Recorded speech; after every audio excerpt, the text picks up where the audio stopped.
Everyone, कैसे हैं आप सब। इस वीडियो में हम बात करेंगे नरम दल और गरम दल, मॉडरेट एंड एक्सट्रीमिस्ट। नरम दल के प्रमुख नेता थे बॉम्बे में दादा भाई नौरोजी, कलकत्ता में सुरेंद्रनाथ बनर्जी और मद्रास में सुब्रमण्यम अय्यर। नरम दलीय जो नेता कार्यकर्ता थे उनकी ब्रिटिश गवर्नमेंट में आस्था थी। वे उनके अपोज में नहीं जाना चाहते थे क्योंकि उस समय जो देश की जनता थी वो भी जागरूक नहीं थी और ना ही उनमें इतनी क्षमता थी कि वे ब्रिटिश गवर्नमेंट का सामना कर सकें। इसलिए इस चरण में दैट मीन्स नरम जो दलीय नेता थे, कार्यकर्ता थे, वे आम लोगों को अभी जागरूक और शिक्षित करना चाहते थे।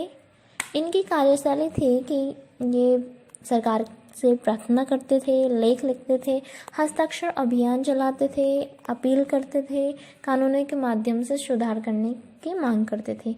इस प्रकार से इनकी जो कार्यशैली थी वो एक उदार लोकतांत्रिक शैली थी, इसीलिए इनको मॉडरेट या नरम कहते हैं। इनका जो टाइम पीरियड है 1885 से 1905 तक, जब तक बंगाल का विभाजन नहीं हुआ था तब तक इनका टाइम पीरियड चलता है।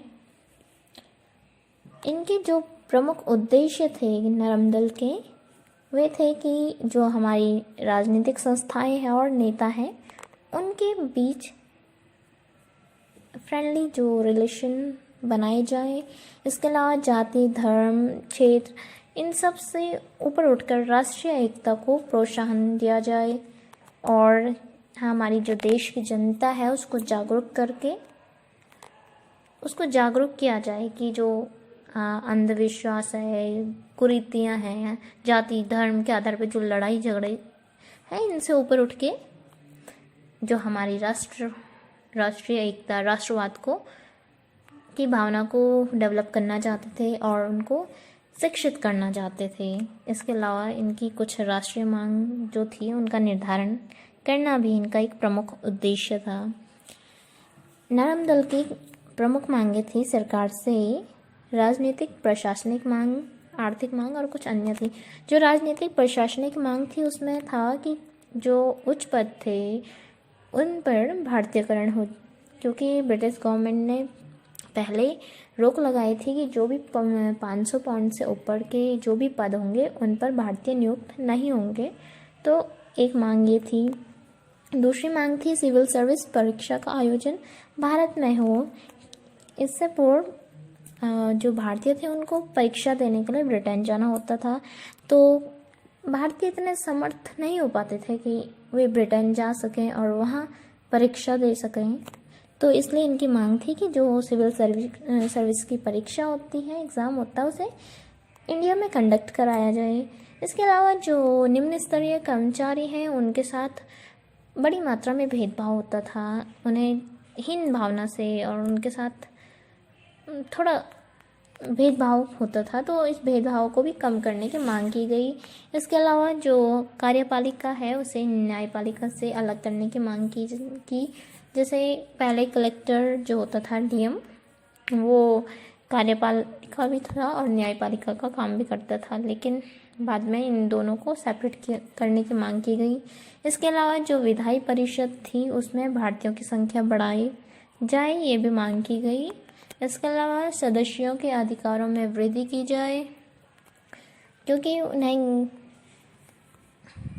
गैर सरकारी सदस्य के तौर पर उन्हें वोटिंग राइट्स नहीं थे और वे केवल एक सलाहकार तक सीमित था। इसके अलावा जो निर्वाचन होता था, सरकारी पदों पर उनका निर्वाचन नहीं होता था और ब्रिटिश सरकार से ये मांग की गई कि वे जो हमारे लोकल अथॉरिटीज़ होती हैं, गांव हो गया, क्षेत्र, उनमें कम से कम हस्तक्षेप करें। इसके अलावा आर्थिक मांग थी, जो हमारा ड्रेन ऑफ वेल्थ हो रहा है इंडिया से उसको रोका जाए। जो हमारे भारतीय उद्योग हैं, कुटीर लघु उद्योग हैं, उनको संरक्षण दिया जाए और उनकी आर्थिक सहायता की जाए। इसके अलावा भू राजस्व के जो उच्च दरें हैं उनको कम किया जाए। सिंचाई सुविधा के विकास की मांग की गई। जो नमक कर है उसमें कटौती की मांग की गई। जो सैन्य खर्च है उनमें भी कमी करने की मांग की गई। इसके अलावा जो हमारे भारतीय शिक्षा व्यवस्था है उसको मजबूत करने की, प्राथमिक शिक्षा, स्वास्थ्य सुविधा के विकास की मांग की गई। चाय बागान और जो विदेशों में कार्यरत भारतीय हैं उनकी दशाओं में सुधार की मांग की गई और प्रेस स्वतंत्रता की मांग की गई, क्योंकि ब्रिटिश गवर्नमेंट उस टाइम पर प्रेस को काफ़ी नियंत्रित करती थी, क्योंकि प्रेस की काफ़ी भूमिका होती है, महत्वपूर्ण भूमिका होती है समाज को जागरूक करने में, एकजुट करने में। इसलिए ब्रिटिश गवर्नमेंट टाइट रेस्ट्रिक्शन रखती थी प्रेस पर। अब है गरम दल।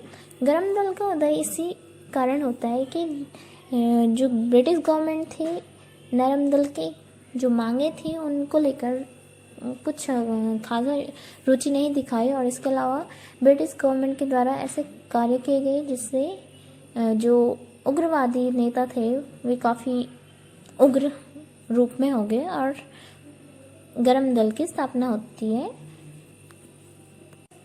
तो इसके कुछ महत्वपूर्ण कारण हैं। पहला है सरकार से निराशा। जो सरकार थी उसके द्वारा राजनीतिक सुधार और आर्थिक विकास को महत्व न दिए जाने के कारण जो राष्ट्रवादी युवा थे उनमें निराशा और असंतोष उत्पन्न हुआ, जिससे इस दल की स्थापना होती है। इसके अलावा जो सरकार थी उसने राष्ट्रीय चेतना को कमजोर करने के उद्देश्य से प्रतिक्रियावादी नीति अपनाई थी। जैसे 1898 में देशद्रोह कानून सेडिशन लॉ, 1899 में कलकत्ता नगर निगम तथा 1904 में कलकत्ता यूनिवर्सिटी पर सरकारी नियंत्रण बढ़ाया गया और 1904 में ही ऑफिशियल सीक्रेट एक्ट के माध्यम से प्रेस को भी नियंत्रित किया गया। इसके अलावा 1870 और 1890 के दशक में जब अकाल पड़ा था तो वहाँ पर भी गवर्नमेंट ने जो दुर्भिक्ष थे अकाल राहत कार्यों की अवहेलना की, जिससे जो राष्ट्रवादी नेता थे उनका सरकारी नीतियों से मोह भंग हो गया और वे उग्र रूप में आ गए। ठीक है। इसके अलावा नेक्स्ट रीज़न है महत्वपूर्ण, नरम दलीय कार्यशैली के प्रति जो असंतोष था गरम दल उग्रवादी नेताओं का। जो नरम दल की कार्यशैली थी उन शैलियों से जो सरकार थी उन्होंने अपने जो भी शासन करने का तरीका था उसमें कोई बदलाव नहीं किया। कई राष्ट्रीय नेताओं ने इनकी राजनीतिक भिक्षावृत्ति जैसे शब्दों का प्रयोग करके इनकी आलोचना की थी नरम दल की, जिस कारण भी उग्रवादी नेता नरम दल की कार्यशैली से खुश नहीं थे। इसके अलावा शिक्षा का प्रसार हो गया था। शिक्षा का प्रसार से आधुनिक विचारों का भी प्रसार होता है, जिससे जो बेरोजगार थे उनमें भी ये जागरूकता उत्पन्न हुई और इन जो राष्ट्रीय एकता राष्ट्रीय चेतना जागृत हुई, जिससे शिक्षित जो राष्ट्रवादी थे वो उग्र राष्ट्रवाद के बेहतरीन प्रचारक सिद्ध हुए। इसके अलावा विचारकों की भूमिका 19th सेंचुरी में जैसे दयानंद सरस्वती हो गए, विवेकानंद, अरविंद घोष और भी कई सारे जो स्कॉलर्स थे उन्होंने स्वाभिमान, आत्मविश्वास और गौरव की भावना का विकास किया और इनके विचारों ने युवाओं पर व्यापक प्रभाव डाला, जिससे युवा भी इस दिशा में आगे बढ़ते गए। इसके अलावा अंतर्राष्ट्रीय घटनाओं का प्रभाव, जब नरम दल की कार्यशैली चल रही थी उस टाइम ड्यूरेशन में कुछ अंतर्राष्ट्रीय घटनाएं जो हुई थी उन्होंने भी उग्र राष्ट्रीय भावना का उदय में महत्वपूर्ण योगदान दिया। जैसे अत्यंत ही कम समय में जापान का औद्योगिकीकरण हो गया था। पश्चिमी राष्ट्रों को जापान के द्वारा चुनौती दी जाने लगी थी। 1896 में इथोपिया के द्वारा इटली को हराया गया था और 1905 में जापान के द्वारा रूस को पराजित किया गया था, जिससे भारतीयों में भी यह भावना उत्पन्न हुई कि वे भी अंग्रेजों को हरा सकते हैं और इस देश से बाहर निकाल सकते हैं। गर्म दलीय जो नेता थे उनकी 1905 से पहले भी गतिविधियां जारी रही थी, जिसमें कुछ इम्पॉर्टेंट है। जैसे कांग्रेस की स्थापना के साथ 1880 और 90 के दशक में देश में अलग अलग हिस्सों में जो लाल बाल पाल जैसे नेता गर्म दलीय तरीके अपना रहे थे, और जो हमारे आम लोग युवा थे वे उनका व्यापक जनाधार थे। जैसे उदाहरण के लिए महाराष्ट्र में बाल गंगाधर तिलक थे। उन्होंने 1881 में केसरी और मराठा अखबार का प्रकाशन किया। 1882 में तिलक को जेल की सज़ा हुई। 93 में इन्होंने गणेश उत्सव का आयोजन किया। 1895 में इन्होंने शिवाजी जयंती मनाने का घोषणा की। 1896 में पूना में विदेशी कपड़ों को जलाया। 1896-97 में महाराष्ट्र में कर न देने का आंदोलन चलाया, और 97 में इनको 18 महीने की जेल की सज़ा हुई केसरी में लेख लिखने के कारण। इसके बाद लोगों ने तिलक को लोकमान्य कहना प्रारंभ किया।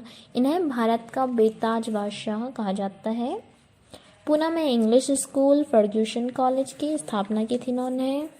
पंजाब में लाला लाजपत राय थे। 1893 से 1900 के बीच कांग्रेस की किसी बैठक में इन्होंने भाग नहीं लिया था। किसानों के मुद्दे को लेकर ये सक्रिय रहते थे।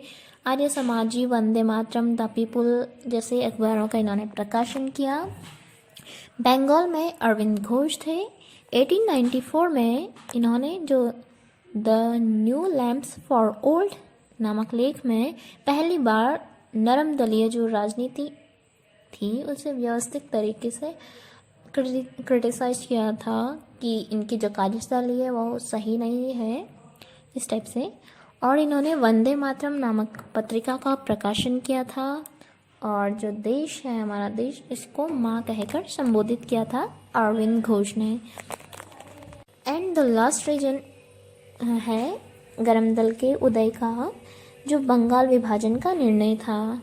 1903 में बंगाल विभाजन के संदर्भ में कर्जन के द्वारा घोषणा जारी की गई थी। जो नरम दल था उन्होंने नरम दलीय तरीके से विरोध करना किया, लेकिन जो सरकार थी अपने निर्णय पर कायम थी। जुलाई 1905 में बंगाल विभाजन की औपचारिक घोषणा जारी की गई, और अगस्त 1905 में स्टार्ट हुआ आंदोलन, और अक्टूबर 1905 में जो बंगाल विभाजन था उसको लागू कर दिया गया था। इसके बाद जो अगस्त 1905 में बहिष्कार और स्वदेशी आंदोलन की शुरुआत हुई, और यहीं से गर्म दल का उदय होता है। सो इस वीडियो में इतना ही। इससे आगे कंटिन्यू हम नेक्स्ट वीडियो में करेंगे। So thanks for watching.